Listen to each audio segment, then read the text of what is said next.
Hi everyone. Welcome back to my channel. How are you today? I am about to tell you interesting news about the royal family, 12 secrets you may not know about the royal family trips.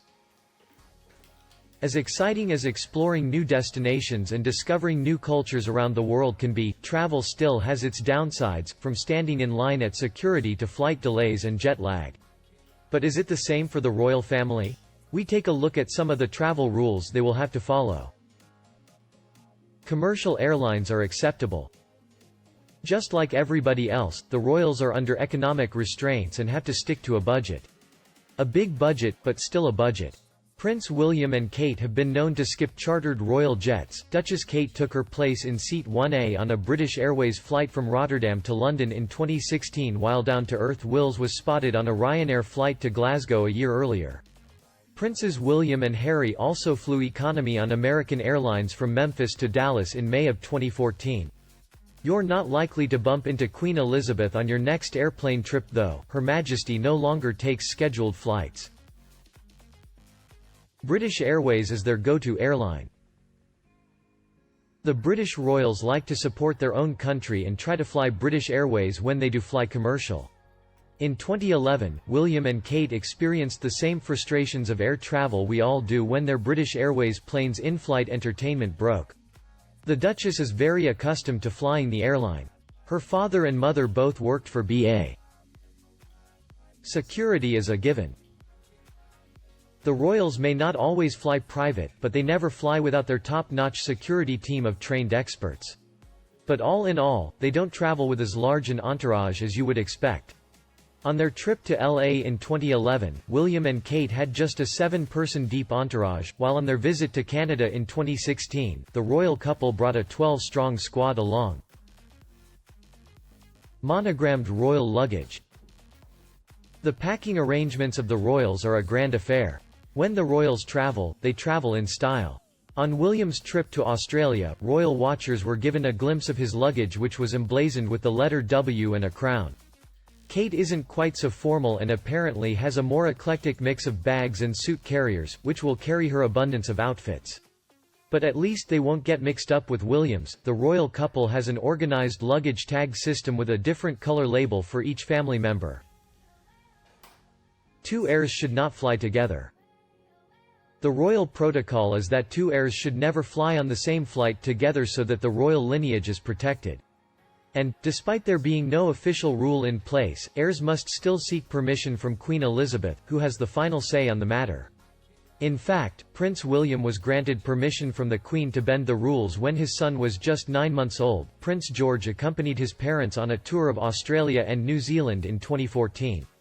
In September 2016, the Cambridges also travelled as a family of 4 to Canada with Princess Charlotte.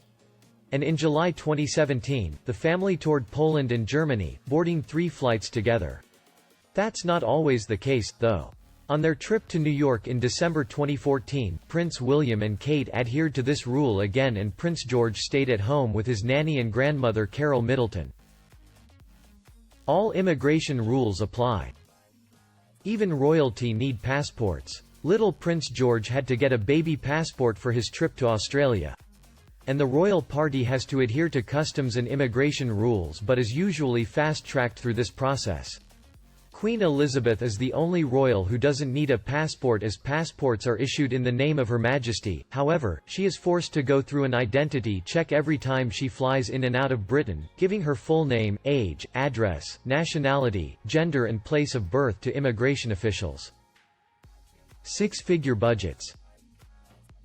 All things considered, what's the price tag on an official trip? Well, it varies. The Prince of Wales and Duchess of Cornwall's extensive tour of St. Lucia, Barbados, St. Vincent, and the Grenadines, St. Kitts and Nevis, Grenada, Cuba, and Grand Cayman cost a total of £417,000 in 2018. Meanwhile, Prince Harry and Meghan's visit to Fiji and Tonga cost a modest £81,000 in comparison. Royal photographers also go on the road. Veteran photog Arthur Edwards, whose Twitter bio highlights that he has photographed 7 royal weddings, 4 funerals, and 8 royal births, has traveled to New Zealand with Prince Harry and Southeast Asia with Prince William and Kate, to name a few of his jaunts. He was even made a member of the Order of the British Empire for outstanding service to newspapers. Getty Images royal photographer Chris Jackson, whose wife is Duchess Kate's stylist, Natasha Archer, is another go-to snapper for iconic pics and has a firm following of fans on his Instagram page. There must be a black outfit in a royal suitcase. Traveling with a black outfit isn't a fashion choice. It's actually to ensure that the royals are appropriately dressed if there happens to be a death in the family while they are away. This protocol stems from when the Queen returned to the UK after hearing of her father's death in 1952 and had to wait for staff to provide mourning attire before she left the plane. Planes, trains, and automobiles are all used. Planes are not the only means of travel for the royals.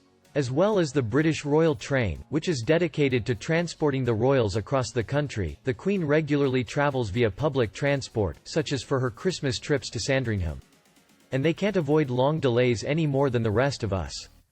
Prince Harry and Meghan Markle arrived around an hour late during a trip to Cardiff in early 2018 due to a train delay. Are you impressed by secrets we shared about the royal family? Let me know what you think about this news. Please share it for everyone to know. Don't forget to subscribe to my channel. All the best, bye.